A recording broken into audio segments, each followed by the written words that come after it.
Farooq CR. So ఇతను almost 1713 నుంచి 19 వరకు ఉంటాడు.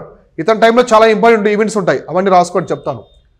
So Farrukhsiyar appointed the Abdullah Khan and as is wazir and Mir Bakshi. Next వచ్చేసి హుస్సేన్ అలీ యాజ్ ది మీర్ బక్షి. అంటే ఇందా మనం చెప్పుకున్నాం కదా ఖాన్స్ బ్రదర్స్ అని, వాడిని అపాయింట్ చేసుకుంటాడు. కాబట్టి ఇతని కాలంలో ఉన్నటువంటి ప్రైమ్ మినిస్టర్ ఇతని. సో నేను చెప్పినట్టు రాసుకోండి, ఇంగ్లీష్ మీడియం సేమ్ రాసేసుకోండి, తెలుగు మీడియం వాళ్ళు.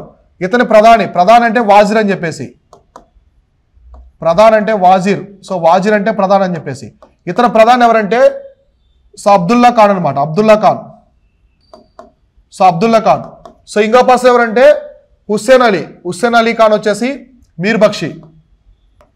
సో మీర్ బక్షి అనేది పోస్ట్ అనమాట. సో మీర్ బక్షి ఎవరంటే హుస్సేన్ అలీ. హుస్సేన్ అలీ అంటే మీర్ బక్షి వచ్చేసి సైనిక వ్యవహారాలు చూసుకుంటాడు, సైనిక వ్యవహారాలు చూసుకుంటాడు. ఇతను సివిల్ వ్యవహారాలు అనమాట, పౌర సేవలు ఉంటాయి కదా అవి ఇతను చూసుకుంటాడు. సో అర్థమైందా? కాబట్టి ప్రైమ్ మినిస్టర్ ఇతను, ఈజ్ ప్రైమ్ మినిస్టర్ వజీర్ వచ్చేసి అబ్దుల్లా ఖాను. మీర్ బక్షి ఎవరంటే సైనిక వ్యవహారాలు చూసుకునేది హుస్సేన్ అలీ అనమాట, హుస్సేన్ అలీ.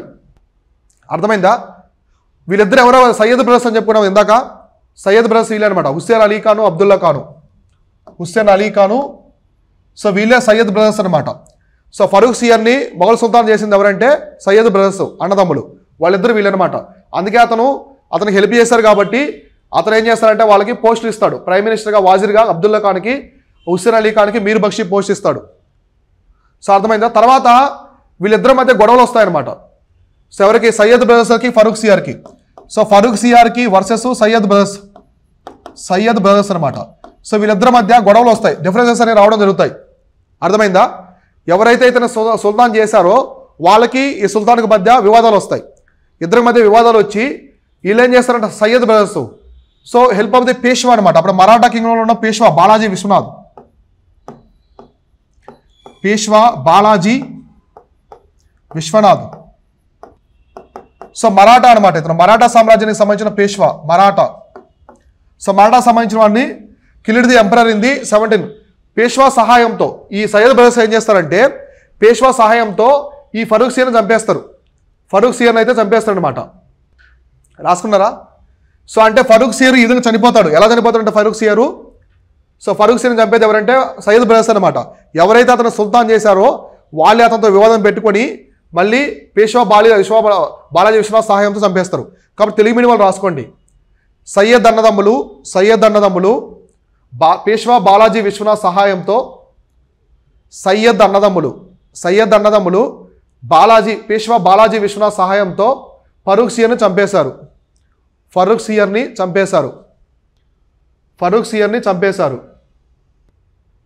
సో ఇందాక గురు గోవింద్ సింగ్ దగ్గర బంద బహదూర్ అని ఒక వ్యక్తి ఉన్నాడు కదా, తిరుగుబాటు తెచ్చాడు కదా, ఇందాక తిరుగుబాటు తెస్తాడు. సో ఎవరి టైంలో? ఫస్ట్ మనకి మహమ్మద్ షా టైంలో. అతన్ని ఉరిదీస్తాడు, ఇతన్ని ఎగ్జిక్యూట్ చేస్తాడు అన్నమాట. ఢిల్లీలో అవసరం లేదు, ఈ పాయింట్ చూసుకోండి. సో ఇంతవరకు రాసుకున్నారా? సయ్యద్ అన్నదమ్ములు పేష్వా బాలాజీ విశ్వనాథ్ సహాయంతో ఫరూక్ సిఆర్ని చంపేస్తారు. అయితే ఫరూక్ సిఆర్ ఒక పని చేస్తాడు. ఫరూక్ సిఆర్ చనిపోయే ముందు అతను ఏం చేస్తాడంటే grant to many trading privilege to the East India Company. So including the exemption from the custom duties in its trade through the Bengal. సో బెంగాల్లో ఈస్ట్ ఇండియా కంపెనీ వ్యాపారం చేసుకునే దానికి అనుమతి ఇస్తాడు. అనుమతి ఇవ్వగా పన్ను మినహాయింపు కూడా ఇస్తాడు. ఎవరు? ఫరూక్ సిఆర్ ఇస్తాడు. కాబట్టి ఫరూక్ సిఆర్ చనిపోయే ముందు ఈస్ట్ ఇండియా కంపెనీకి బెంగాల్లో ఇస్తాడు. కాబట్టి ఈ పాయింట్ రాసుకున్నారా? ఈ పాయింట్ రాసుకోండి. సో హీ గ్రాంటెడ్, హీ అని రాసుకోండి, హీ గ్రాంటెడ్. సో హీ అంటే ఎవరు? ఫరూక్ సిఆర్ అనమాట. సో తెలుగు మీడియం వాళ్ళు రాసుకోండి. ఫరూక్ సిఆర్ బెంగాల్లో, సో ఫరూక్ సిఆర్ బెంగాల్లో ఈస్ట్ ఇండియా కంపెనీకి, అంటే బ్రిటిష్ వాళ్ళకి సంబంధించిన ఈస్ట్ ఇండియా కంపెనీ అనమాట. బ్రిటిష్ వాళ్ళకి సంబంధించిన ఈస్ట్ ఇండియా కంపెనీకి ఫరూక్ సిఆర్ బెంగాల్లో ఈస్ట్ ఇండియా కంపెనీకి వ్యాపార అనుమతులే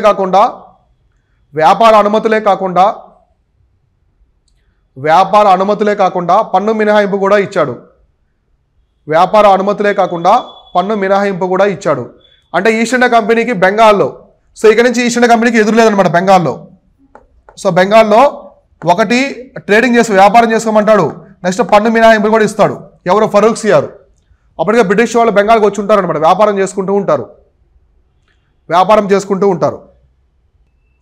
సో కాబట్టి ఈస్ట్ ఇండియా కంపెనీకి బెంగాల్లో ట్రేడింగ్ పర్మిషన్స్ ప్రివిలేజ్ ఇస్తాడు, పన్ను మినహాయింపు కూడా ఇస్తాడు.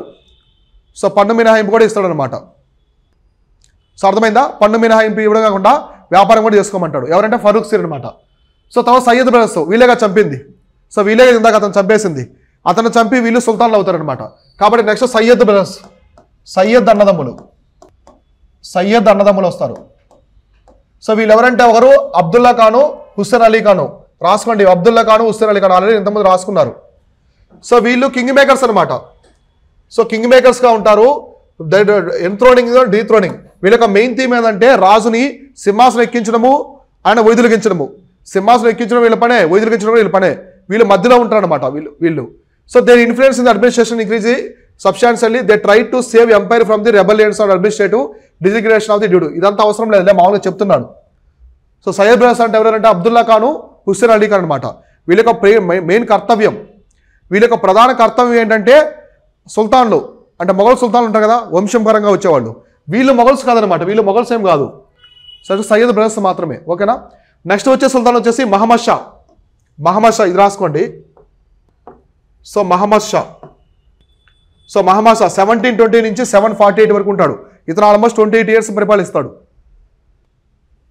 రాసుకున్నారా? నాదిర్ షా అని రాసుకున్నారా? సో ఇతని టైంలో జరిగే ఇంపార్టెంట్ థింగ్ గురించి మనమైతే చెప్పుకుందాము. So he neglect the administration of the empire అంటే ఇతను చాలా నిర్లక్ష్యం చేస్తాడు, సామ్రాజ్యాన్ని చాలా నిర్లక్ష్యం చేస్తాడు. సో నిర్లక్ష్యం చేయకుండా ఈ himself interested in the court intrigues అనమాట. సో అంటే ఆ రాజ్యం మొత్తంలో చాలా డిస్టర్బెన్స్ అవుతుంది. ఇతని టైంలో జరిగే ఇంపార్టెంట్ ఈవెంట్ రాసుకోండి. Nadir Shah invaded India during his reign. ఇది ఇంపార్టెంట్, ఈ పాయింట్ రాసుకోండి చాలు. సో ఈ పాయింట్ ఒకటి రాసుకోండి. ఇతని కాలంలో నాదిర్ షా భారతదేశంపై అటాక్ చేశాడు. సో భారతదేశం మీద దండయాత్ర చేశాడు. సో నాదిర్ షా మొట్టమొదటిసారి ఇతని కాలంలో దండయాత్ర చేస్తారు భారతదేశం మీద. సో నాదిర్ షా అనమాట. ఈ నాదిర్ షా ఎవరంటే మనకి అబ్షారిద్ డైనస్టీ అనమాట. ఇది పర్షియాలో ఉంటుంది. పర్షియాలో ఉండే అబ్షారిద్ వంశం అనమాట. ఇది రాసుకోండి. సో నాదిర్ షా ఎవరంటే అబ్షారిద్, AFSARID, అబ్షారిద్ డైనస్టీ అనమాట. అబ్షారిద్ వంశానికి చెందినటువంటి చక్రవర్తి రూలరు. సో అతను అక్కడి నుంచి వచ్చి భారతం మీద దండయాత్ర చేస్తాడు. భారతదేశం మీద దండయాత్ర చేస్తాడు. ఇతనే అనమాట నెమల సింహాసనము, కోహినూర్ డైమండ్ ఎత్తుకెళ్ళేది. సో వీళ్ళ దగ్గర నుంచి ఎత్తుకెళ్తారనమాట. ఓకేనా? అర్థమైందా ఇంతవరకు? సో కాబట్టి area of effective control under the empire declined అంటే మొఘల్ సామ్రాజ్యం అంతరించిపోయే దశకు వస్తుంది ఈ టైంలో. ఎందుకంటే ఇతను సరిగా పట్టించుకోడు, రాజ్యాన్ని పట్టించుకోడు. సో తిరుగుబాట్లు ఇవన్నీ వస్తూ ఉంటాయి అనమాట. నెగ్లెక్ట్ చేస్తాడు, రాజ్యాన్ని నెగ్లెక్ట్ చేస్తాడు. ఎవరు? మహమ్మద్ షా. సో ఇతను నెక్స్ట్ వచ్చేసి కాబట్టి ఇతని టైంలో ఇంపార్టెంట్ థింగ్ ఏంటంటే నాదిర్ షా. ఇది గుర్తుపెట్టుకోండి. సో ఇక్కడ వచ్చేసి అబషావిద్దు వంశానికి సంబంధించినటువంటి పాలకుడైన నాదిర్ షా భారతదేశం మీద మొట్టమొదటి దండయాత్ర ఎప్పుడు చేస్తారంటే ఇతని టైంలో. నెక్స్ట్ వచ్చేసి అహ్మద్ షా. ఇతన్ని మహమ్మద్ షా రంగీలా అని కూడా అంటారు. So Mohammad Shah son of Mohammad Shah Rangila అంటే ఇతనికంటే ముందు మహమ్మద్ షా రంగీలా ఉంటాడు. సో మహమ్మద్ షా రంగీలా నెక్స్ట్ కుదిసా బేగం యొక్క కొడుకు అనమాట.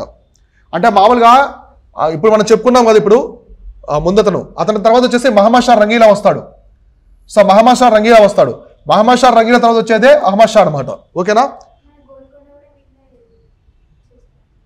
ఏది ఈ టైంలోనా? లేదు, వీళ్ళ టైంలో మొఘల్ ఎంపైర్ చాలా డల్ అయిపోద్ది. గోల్కొండ సామ్రాజ్యం మళ్ళీ నిజాముల వైపే ఉంటుంది అనమాట. నిజాముల దగ్గరే ఉంటుంది. కానీ నిజాములు వాళ్ళకి లాయల్గా ఉంటారు. సో వీళ్ళకి లాయల్గా ఉంటారు. అందుకే డైమండ్ తీసుకెళ్ళి కోహినూర్ డైమండ్ వీళ్ళకి ఇచ్చేస్తారు. సో నెక్స్ట్ రాసుకోండి అహ్మద్ షా. సో మధ్యలో మహమ్మద్ రంగీలా ఉంటాడు. తర్వాత ఇతను వస్తాడు. సో అహ్మద్ షా అంటే మహమ్మద్ రంగీలా మరియు కుదిసా బేగం యొక్క కొడుకు అని రాసుకోండి. కుదిసా బేగం అంటే మహమ్మద్ రంగీలా ఆస్థానంలో ఒక డాన్సింగ్ గర్ల్ ఉంటుంది అనమాట. ఆమెను మ్యారేజ్ చేసుకుంటాడు. వాళ్ళకు పుట్టిన కొడుకే అనమాట. మహమ్మద్ షా రంగీలా మరియు కుదిసా బేగం యొక్క కొడుకు. సో ఓకేనా? సో ఇక్కడ చూడండి ineffectual Mughal emperor of India from 1748 to 1754 who has been characterized as a good natured but incompetent without the personality, training and qualities of leadership. So ఇతను ఏంటంటే ఇతను మంచి వ్యక్తే కానీ ఇతని దగ్గర క్వాలిటీస్ ఉండవన్నమాట. So incompetent without personality, training, qualities of leadership. ఇతనికి చాలా మంచి క్వాలిటీస్ ఉంటాయన్నమాట ఇతని దగ్గర. అంటే మొఘల్ సామ్రాజ్యం ఇంతమంది నెగ్లెక్ట్ అయింది కదా. సో ముందు పాలకుల దగ్గర చాలా వరకు నిర్లక్ష్యమైంది. కానీ ఇతను చాలా కాపాడుతాడు, దీన్ని కాపాడుతాడు. సో దీన్ని కాపాడుతాడు మళ్ళీ, అంటే మొఘల సామ్రాజ్యాన్ని మళ్ళీ పునరుద్ధరిస్తాడు. సో మొఘల సామ్రాజ్యాన్ని పునరుద్ధరిస్తాడు అని రాసుకోండి. ఇతను మొఘల సామ్రాజ్యాన్ని మళ్ళీ పునరుద్ధరిస్తాడు. సో మీరు ఇది రాసుకోండి. So ineffectual, he was incompetent. He made Mughal emperor as a strong అని రాసుకోండి. He made Mughal emperor to earlier glory అని రాసుకోండి. To earlier glory or strong అని రాసుకోండి. అంటే మొఘల్ ఎంపరర్ని మళ్ళీ స్ట్రాంగ్ చేస్తాడనమాట. ఇంతకుముందు వాళ్ళని నెగ్లెక్ట్ చేశారు కదా, ఇతను తీసుకొస్తాడు. ఇతని టైంలో జరిగే ఇంపార్టెంట్ థింగ్ ఏంటంటే Ahmad Shah Abdali. So twice during reign Afghan Ahmad Shah Abdali plundered north west Punjab area extorting the money and land from him. So రాసుకోండి, ఇతని కాలంలో ఆఫ్ఘాన్ పాలకుడు. సో ఇక్కడ నుంచి రాసుకోండి డ్యూరింగ్ హిస్ రీజన్, ఇది రాసేసుకోండి మొత్తం ఏడ వరకు మీరు ఈ లైన్ రాసుకోండి. సో స్టార్ బెట్టిన లైన్ రాసుకోండి. సో తెలుగు మీడియం వాళ్ళు అయితే ఇతని కాలంలో ఆఫ్ఘాన్ పాలకుడు, ఇతని కాలంలో ఆఫ్ఘాన్ పాలకుడైన అహ్మద్ షా అబ్దాలీ. సో అహ్మద్ షా అబ్దాలీ 2 సార్లు దండయాత్ర చేసి పంజాబ్ ప్రాంతాన్ని దోచుకున్నాడు. సో పంజాబ్ ప్రాంతం నుంచి నిధుల్ని దోచుకున్నాడు. సో ఇతని కాలంలో ఆఫ్ఘాన్ పాలకుడైన అహ్మద్ షా అబ్దాలీ పంజాబ్ ప్రాంతం నుంచి నిధులు దోచుకున్నాడు 2 సార్లు దండయాత్ర చేసి. ఇతని కాలంలో ఆఫ్ఘాన్ పాలకుడైన అహ్మద్ షా అబ్దాలీ 2 సార్లు దండయాత్ర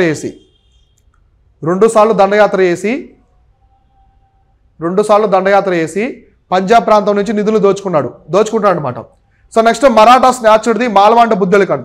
ఇతని దగ్గర నుంచి మరాఠాలు ఆక్రమించుకుంటారు అనమాట. కాబట్టి రాసుకోండి. సో ఇతని కాలంలో మరాఠాలు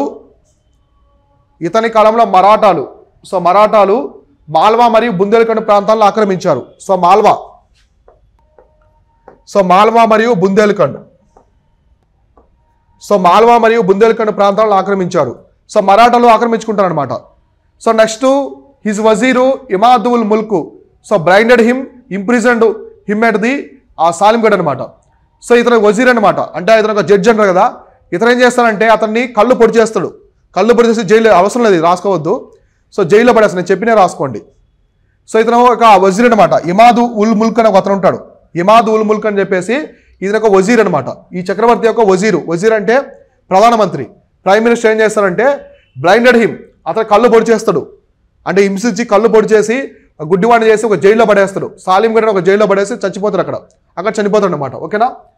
సో తర్వాత వచ్చేసేది ఆలంగీర్ 2 అనమాట. నెక్స్ట్ ఇతను వచ్చేసి జలంధర్ షా ఉన్నాడు కదా, జహాందర్ షా వాళ్ళకు కొడుకు అనమాట. సో రాసుకోండి. నెక్స్ట్ ఆలంగీర్ 2, రెండవ ఆలంగీర్ 2. సో ఆలంగీర్ 2 అనమాట. ఇతను son of Jahandar Shah. So Jahandar Shah యొక్క కొడుకు అనమాట. ఇందాక మనం రాసుకున్నాం కదా జహాందర్ షా అని చెప్పేసి, సెకండ్ పర్సన్. లేటర్ మొఘల్స్లో ఇప్పుడు లేటర్ మొఘల్స్లో మనం రాసుకున్నాం కదా, రెండో చక్రవర్తి జహాందర్ షా, అతనికి కొడుకు అనమాట ఇతను. ఇప్పుడు అతను కళ్ళు పొడి చేస్తారు కదా ఇమాద్ ఉల్ ముల్క్ అని, అతను పెంచుతాడు అనమాట. పెంచి ఇతనికి సింహాసనాన్ని అధిష్టిస్తాడు. అతను చంపేసి ఇతనికి సింహాసనం ఇస్తాడు. సో అర్థమైందా. సో ఇది రాసుకోండి, ఆలంగీర్ 2 అని రాసుకొని జహాందర్ షా కొడుకు అని రాసుకోండి, జహాందర్ షా కుమారుడు అని రాసుకోండి, son of Jahandar Shah. So son of Jahandar Shah యొక్క కుమారుడు రాసుకున్నారా. సో ఇతని కాలంలో కూడా మళ్ళీ అహ్మద్ షా అబ్దాలీ దండయాత్రలు చేస్తాడు. కాబట్టి రాసుకోండి, ఇతని కాలంలో కూడా అహ్మద్ షా అబ్దాలీ దండయాత్ర చేశాడు. సో ఇతని కాలంలో కూడా అదంతా రాసుకునే అవసరం లేదు, సన్ ఆఫ్ జహాందర్ షా రాసుకున్నారా. తర్వాత ఇతని కాలం, నెక్స్ట్ ఇది రాసుకోండి, హ్యాడ్ టు ఫేస్ రిపీటెడ్ ఇన్వాజన్స్. ఇతని కాలంలో కూడా అహ్మద్ షా అబ్దాలీ దండయాత్రలు చేశాడు. సో బ్రిటిషర్స్ చేసే యుద్ధం ప్లాసీ యుద్ధం. So battle of Plassey 23 June 1757. So Plassey యుద్ధం ఇతని కాలంలో జరుగుతుంది. సో రాసుకోండి, ప్లాసీ యుద్ధం ఇతని కాలంలోనే జరిగింది. సో 1757 అని రాసుకోండి. ప్లాసీ యుద్ధం ఇతని కాలంలోనే జరిగింది. సో ఆలంగీర్ 2 మొఘల్ చక్రవర్తిగా ఉన్నప్పుడు ప్లాసీ యుద్ధం జరుగుతుందన్నమాట. ప్లాసీ యుద్ధం జరిగి ఈ యుద్ధంలో బెంగాల్ కోల్పోతారు వీళ్ళు. ప్లాసీ యుద్ధం జరిగింది ఇతని కాలంలో, ప్లాసీ యుద్ధం జరుగుతుంది అనమాట. సో ఈ యుద్ధంలో బెంగాల్ను కోల్పోతారు. సో బెంగాల్ ప్రాంతాన్ని కోల్పోయారు. సో రాసుకోండి, ఈ యుద్ధంలో బెంగాల్ ప్రాంతాన్ని కోల్పోయారు. సో మౌర్యులు బెంగాల్ ప్రాంతాన్ని కోల్పోతారు. బ్రిటిష్ వాళ్ళు గెలుస్తారు. బ్రిటిష్ వాళ్ళు గెలిచి బెంగాల్ ప్రాంతం అంతా ఆక్రమించుకుంటారు. సో బెంగాల్ ప్రాంతాన్ని కోల్పోయారు, బ్రిటిష్ వాళ్ళకి కోల్పోయారు. సో ఈ ప్లాసీ యుద్ధం తర్వాత బ్రిటిష్ సామ్రాజ్య స్థాపన. సో బ్రిటిష్ సామ్రాజ్య స్థాపన అనేది స్టార్ట్ అవుతుంది అనమాట. శంకుస్థాపన పడుతుంది. అంటే ఇక్కడ నుంచి బ్రిటిష్ వాళ్ళ సామ్రాజ్యం అనేది మొదలవుతుంది అనమాట ప్లాసీ యుద్ధంతో. ఓకేనా? కాబట్టి ప్లాసీ యుద్ధం ఎవరి టైంలో జరిగిందంటే ఆలంగీర్ 2 అనమాట. సో ఓకేనా, ఆలంగీర్ 2. సో ఆలంగీర్ ఎవరిని పిలుస్తారంటే ఔరంగజేబుని. సో అందుకే 2వ ఆలంగీర్ అని పెట్టుకున్నారు. సో ఇతను ఎవరైతే ఇతను పెంచారో, ఎవరైతే సింహాసనం తీసుకొస్తారో అతనే చంపేస్తారు మళ్ళీ. ఇతను వాజిరు ఇమాదుల్ ముల్క్ అని చెప్పాక ఇందాక. సో ఇమాదుల్ ముల్క్ ముందు చక్రవర్తిని చంపి ఇతన్ని చక్రవర్తిని చేస్తాడు. రాసుకోవద్దు ఇదేమి. సో ముందు చక్రవర్తిని చంపి ఇతన్ని సింహాసనం చేశాడు, అధిష్ఠించాడు, సింహాసనం చేసే విధంగా చేశాడు. కానీ చివరిలో అతనే చంపేస్తాడు మళ్ళీ. అతనే ఈ చక్రవర్తిని ఆలంగీర్ 2 అనేది చంపేస్తాడు అనమాట. సో నెక్స్ట్ వచ్చేసి షా ఆలం 2. నెక్స్ట్ వచ్చేసి షా ఆలం 2 అనమాట. నెక్స్ట్ లేటర్ మొగల్స్ వచ్చేసి షా ఆలం 2. సో షా ఆలం 2 అనమాట. ఇతని టైంలో చాలా ఇంపార్టెంట్ ఈవెంట్స్ ఉంటాయి. చాలా ఇంపార్టెంట్, ఎగ్జామినేషన్ అడుగుతారు ఇవి. సో ఇతని టైంలో జరిగే ఇంపార్టెంట్ ఈవెంట్స్ గురించి చెప్తాను. సో ఇతని టైంలో మొఘల సామ్రాజ్యం ఒక ఢిల్లీ ప్రాంతానికి అంకితం అయిపోద్ది. చుట్టుపక్కల ప్రాంతాలు మొత్తం కోల్పోతారు అనమాట. ఇక మొఘల సామ్రాజ్యం అంటే ఓన్లీ ఢిల్లీలోనే ఉంటుంది. సో అర్థమైందా? ఇతను puppet in the hands of the Maratha and English అనమాట. మరాఠాలు ఇంగ్లీష్ మధ్య చేతిలో కీలుబొమ్మ. ఈ పాయింట్ రాసుకోండి. ఇతను మరాఠా మరియు ఆంగ్లేయ చేతిలో కీలుబొమ్మ. ఇతను మరాఠాలు మరియు ఆంగ్లేయుల చేతిలో కీలుబొమ్మ అని రాసుకోండి. సో ఇతని కాలంలోనే 3వ పానిపట్టు యుద్ధం జరుగుతుంది. సో ఇతని కాలంలోనే 3వ పానిపట్టు. సో 3వ పానిపట్టు, మొదటి పానిపట్టు బాబరు ఇబ్రహీం లోడి, సెకండ్ వచ్చేసి హేము అక్బర్. 3వ పానిపట్టు యుద్ధం ఇతని కాలంలో జరుగుతుంది. సో 1761, మొట్టమొదటిది 1526, తర్వాత 1556, ఇప్పుడు 1761. ఇతని కాలంలో 3వ పానిపట్టు యుద్ధం మరాఠాలు మరియు అహ్మద్ షా అబ్దాలీ మధ్య జరుగుతుంది. సో ఎవరు అంటే మరాఠాలు ఒకవైపు మరాఠా, సో మరాఠాలు వర్సెస్ అహ్మద్ షా అబ్దాలీ, ఆఫ్ఘన్ పాలన అహ్మద్ షా అబ్దాలీ మధ్య జరుగుతుంది. సో కాబట్టి ఇతని కాలంలో 3వ పానిపట్టు యుద్ధం మరాఠాలు మరియు అహ్మద్ షా అబ్దాలీ మధ్య జరుగుతుంది. సో ఇందులో మరాఠాలు ఓడిపోతారు, అహ్మద్ షా అబ్దాలీ గెలుస్తాడు. సో మరాఠా సామ్రాజ్యం అక్కడి నుంచి వీక్ అయిపోతుంది. సో అర్థమైందా? ఇందులో మరాఠాలు ఓడిపోతారు, అహ్మద్ షా అబ్దాలీ గెలుస్తాడు. సో ఇతని కాలంలోనే బ్యాటిల్ ఆఫ్ బక్సార్ కూడా గెలుస్తుంది. సో ఆ బ్యాటిల్ ఆఫ్ బక్సారు, సో బక్సార్ యుద్ధం కూడా ఇతని కాలంలో జరుగుతుంది. కాబట్టి రాసుకోండి, ఈ పాయింట్ రాసుకోండి. ఇతను బక్సార్ యుద్ధంలో కూడా పాల్గొంటాడు. బక్సార్ యుద్ధం ఇతనికి సంబంధించింది కాకుండా బక్సార్ యుద్ధంలో సపోర్ట్గా పాల్గొంటాడు. రాసుకోండి, ఇతను బక్సార్ యుద్ధంలో పాల్గొన్నాడు. సో 1764లో జరుగుతుంది. ఇతను బక్సార్ యుద్ధంలో పాల్గొన్నాడు. సో ఇతను బక్సార్ యుద్ధంలో పాల్గొన్నాడు. రాసుకున్నారా? So next he was forced to sign treaty of Allahabad. So ఇతను ట్రీటీ ఆఫ్ అలహాబాద్ను సైన్ చేస్తాడు. Under which the Diwani of Bengal Odisha region was granted to British East India Company. అంటే బ్రిటిష్ ఈస్ట్ ఇండియా కంపెనీకి దివాన్ రైట్స్ ఇవ్వాలని చెప్పేసి ట్రీటీ సైన్ చేస్తాడు. సో కాబట్టి నేను చెప్పింది రాసుకోండి. He was forced to sign treaty of Allahabad. He was forced to sign treaty of Allahabad.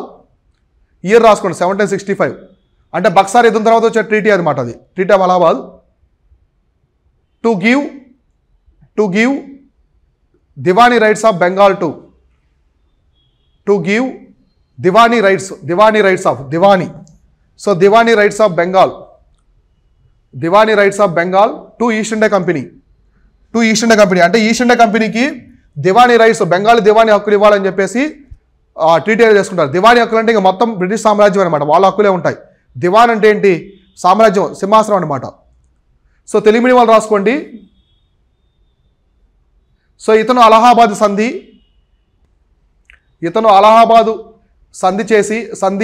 East India కంపెనీతో చేసి,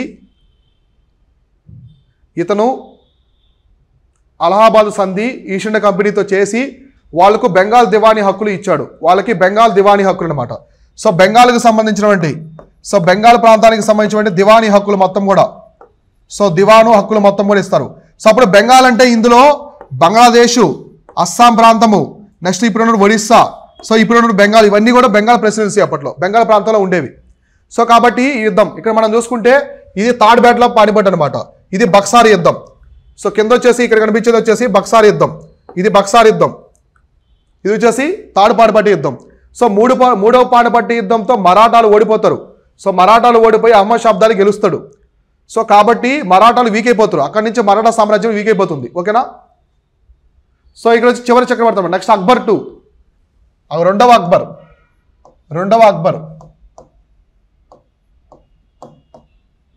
సో రెండవ అక్బర్ అనమాట. ఇతను 1806 నుంచి 1837 వరకు ఉంటాడు. ఇతని టైంలో కూడా ఇంపార్టెంట్ ఈవెంట్స్ ఉంటాయి. ఒకటి వచ్చేసి బ్రిటిష్ క్యాప్చర్డ్ ఢిల్లీ. రాసుకోండి, బ్రిటిష్ క్యాప్చర్డ్ ఢిల్లీ అని రాసుకోండి. బ్రిటిష్ క్యాప్చర్డ్ ఢిల్లీ ఇతని టైంలోనే. British captured Delhi. సో ఢిల్లీని ఇతని టైంలోనే ఆక్రమించుకుంటారు. సో ఇతని కాలంలో ఆంగ్లేయులు ఢిల్లీని ఆక్రమించుకున్నారు. సో తెలుగు మీడియం వాళ్ళైతే ఇతని కాలంలో ఆంగ్లేయులు ఢిల్లీని ఆక్రమించుకున్నారు. సో ఇతని కాలంలో ఆంగ్లేయులు ఢిల్లీని ఆక్రమించుకున్నారు. సో రాజా రామ్మోహన్ రాయ్కి ఇతనే రాజా అనే టైటిల్ ఇస్తాడు. రాసుకోండి, ఇతను రాజా రామ్మోహన్ రాయ్కి. ఇతను రాజా రామ్మోహన్ రాయ్కి. సో ఇతను రాజా రామ్మోహన్ రాయ్కి రాజా అనే టైటిల్ ఇస్తాడు. సో మామూలుగా అతని పేరు రామ్మోహన్ రాయ్ అనమాట. సో అతనికి రాజా అనే టైటిల్ ఇస్తాడు అక్బర్ 2. సో ఇతను రాజా రామ్మోహన్ రాయ్కి రాజా అనే బిరుదు ఇస్తాడు. తెలుగు మీడియం వాళ్ళు రాసుకోండి, ఇతను రాజా రామ్మోహన్ రాయ్కి రాజా అనే బిరుదు. అంటే రాజా రామ్మోహన్ రాయ్లో రాజా అని ఉంది కదా, ఆ రాజా అనే పేరు ఇతనే ఇస్తాడు అన్నమాట, బిరుదు. రాసుకున్నారా? సో ఇతను గ్రేట్ పోయిట్ అనమాట. ఇతను ఒక కవి. రాసుకోండి, great poet. He was great poet. ఇతను ఒక హిందూ ముస్లిం యూనిటీ కోసం ఒక ఫెస్టివల్ తీసుకొస్తాడు. ఆ ఫెస్టివల్ పేరు వచ్చేసి పూల్ వాలోంకి సైర్. అంటే హిందూ ముస్లిం యూనిటీ కోసం, హిందూ ముస్లిం ఐక్యత కోసం. రాసుకోండి, ఇతను హిందూ ముస్లిం ఐక్యత కోసం పూల్ వాలోంకి సైర్ అనే పండుగ తీసుకొచ్చాడు. సో ఇతను హిందూ ముస్లిం ఐక్యత కోసం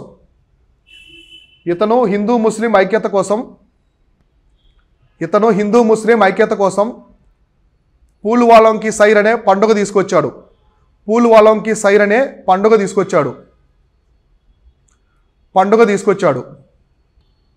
రాసుకున్నారా? సో నెక్స్ట్ వచ్చేసి చివరి వ్యక్తి రెండవ బహదూర్ షా. ఇతనే 1857లో చనిపోతాడు. వెళ్ళిపోయి రంగును పారిపోయి 1857 రివోల్ట్లో పాల్గొంటాడు. సో రాసుకోండి, చివరి మొఘల్ ఎంపరర్, చివరి మొఘల్ చక్రవర్తి. సో చివరి మొఘల్ చక్రవర్తి అని రాసుకోండి. సో మీరు లాస్ట్ మొఘల్ ఎంపరర్ రాసుకోండి. సో చివరి మొఘల్ చక్రవర్తి అంటే పేరుకే చక్రవర్తి, అతని దగ్గర ఏముండదు. ఢిల్లీని బ్రిటిష్ వాళ్ళు ఆక్రమించుకుంటారు, చిన్న ప్రాంతానికి అంకితమై ఉంటాడు అనమాట. సో ఇతని యొక్క కలం నేము, ఇతను పొయిట్ అనమాట. ఇతని యొక్క కలం నేమ్ వచ్చేసి జఫర్.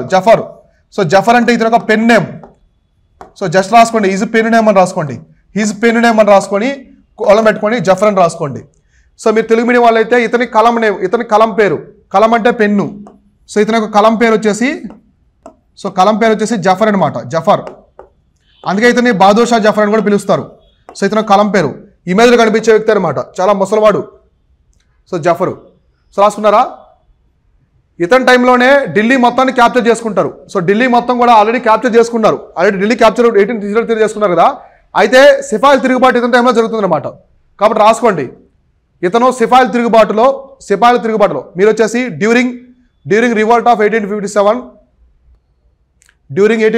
రివోల్ట్ రాసుకున్నారు కదా. ఇది రాసుకోండి, Bahadur Shah Zafar was exiled to Rangoon after end of the ఇదొద్దు అట్లా రాసుకోండి. Bahadur Shah Zafar was exiled to Rangoon and dead అని రాసుకోండి. అంటే అతను సిపాయిల తిరుగుబాటు జరుగుతుంది కదా, సిపాయిల తిరుగుబాటు అప్పుడు ఇతనే రాజుగా ప్రకటిస్తారు, కింగ్గా. అంటే మొత్తానికి రాజుగా ప్రకటిస్తారు, ఢిల్లీలో ఉంటాడు కాబట్టి. అయితే సిపాయిల తిరుగుబాటులో ఇతను ఇండియా వైపు, సో ఇండియన్ రాజులు అందరూ కలిసి పోరాడతారు, లక్ష్మీబాయిలు అందరూ కూడా. బ్రిటిష్ వాళ్ళు గెలుస్తారు, ఇదంతా ఓడిపోతారు. కొంతమందిని ఉరిదీస్తారు బ్రిటిష్ వాళ్ళు, వేల మందిని ఉరిదీస్తారు అనమాట. అందువల్ల ఇతను పారిపోతాడు, భయపడి రంగూన్కి పారిపోతాడు. ఎక్కడికి? రంగూన్. సో రంగూన్ అనేది ఎక్కడ ఉందంటే బర్మాలో ఉంటుంది. రంగూన్ అనేది బర్మా. సో రంగూన్ అంటే బర్మాలో ఉంటుంది. అక్కడికి పారిపోయి అక్కడ చనిపోతాడు. సో దీనితో మొఘల్ సామ్రాజ్యం అంతమైంది. సో చివరిలో రాసుకోండి, ఇతని మరణంతో మొఘల్ సామ్రాజ్యం అంతమైంది. So Mughal emperor ended with his death. Mughal emperor ended with his death. So Mughal emperor ended with his death అనమాట. ఇతని మరణంతో మొఘల్ సామ్రాజ్యం అనేది అంతమైపోయింది అనమాట. సో దీంతో మొఘల్ ఎంపరర్ మొత్తం కంప్లీట్ అయిపోయింది. సో మనం ఆల్రెడీ మొఘల్ ఎంపరర్ బాబర్ దగ్గర నుంచి రెండో బహదూర్ షా దగ్గర చెప్పుకున్నాం. సో ఔరంగజేబ్ తర్వాత రాసుకోండి, Mughal emperor ended with his death అనమాట, డెత్. సో ఇతని మరణంతో మొఘల్ సామ్రాజ్యం అంతమైంది. సో ఓకేనా. సో ఇలా అనమాట, దీంతో మొఘల్ సామ్రాజ్యం అనేది కంప్లీట్ అయిపోయింది. సో ఇతను 1857 రివోల్ట్లో పాల్గొంటాడు. పాల్గొని ఓడిపోవడం వల్ల చంపేస్తాడన్న భయంతో పారిపోతాడు, రంగుని పారిపోతాడు, అక్కడ చనిపోతాడు. సో దీంతో అయిపోద్ది. కాబట్టి ఇతను లాస్ట్ చివరి మొఘల్ చక్రవర్తి అనమాట. సో ఔరంగజేబ్ తర్వాత వచ్చే లేటర్ మొఘల్స్లో చివరి చక్రవర్తి. ఆడ మొత్తం మొఘల్స్లో కూడా చివరి చక్రవర్తి ఎవరంటే ఇతను. వీళ్ళు సిపాల్ తిరుగుబాటు వరకు ఉంటారు. ఎప్పుడో 1526లో వస్తారు, బాబర్ టైంలో 1560 సంవత్సరంలో వస్తారు, 1857లో ఎండ్ అయిపోద్ది. సో ఇట్లా వీళ్ళు మొఘల్ సామ్రాజ్యాన్ని భారతదేశంలో అంతమైపోద్ది అనమాట. సో ఓకేనా, ఇది దీనికి సంబంధించింది. నెక్స్ట్ క్లాస్లో మనము మరాఠా ఎంపైర్ గురించి చెప్పుకుందాం, చాలా తక్కువ ఉంటుంది. మరాఠా ఎంపైర్ కంప్లీట్ అయిపోతే మిడిల్ ఇండియా మొత్తం కంప్లీట్ అయిపోయినట్టు అనమాట. సో మిడిల్ ఇండియా మధ్యయుగ చరిత్ర మొత్తం కంప్లీట్ అయిపోద్ది. తర్వాత మనం మోడర్న్ ఇండియాలోకి ఎంటర్ అవుతాం. ఓకేనా. So thank you.